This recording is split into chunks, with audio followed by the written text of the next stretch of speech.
Mga kapuso, base sa inilabas na data ng World Health Organization, umabot na sa mahigit 11 milyon ang kaso ng COVID-19 sa buong mundo.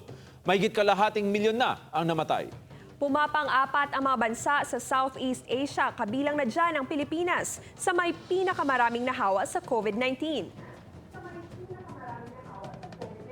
Patuloy na tumataas ang kaso ng COVID-19 dito sa bansa. Sa litis record ng Department of Health, mahigit na sa 47,000 ang kaso sa buong bansa. Si John Sala ng GMA Regional TV 1 Western Visayas nakatutok. Sa report ng World Health Organization, nasa 11.4 milyon na ang kumpirmadong kaso ng COVID-19 sa buong mundo. Umabot na rin sa 534,062 ang numero ng mga namatay.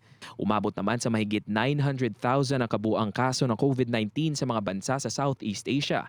Kabilang na ditong Pilipinas na umabot ng kaso sa 47,873. 12,386 dito ang nakarecover na, samantalang 1,309 naman ang bilang ng mga namatay.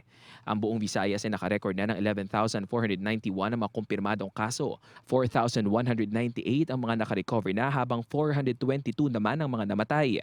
Pinakamarami sa mga kasong mula sa Central Visayas na umabot na sa 10,506.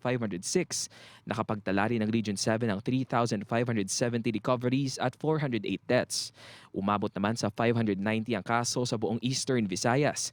476 ang nakarecover, habang 3 naman ang namatay. Nakatala naman ng 395 COVID-19 cases ang Western Visayas. 152 ang recoveries at may 11 na mga namatay. John Sala, 1 Western Visayas.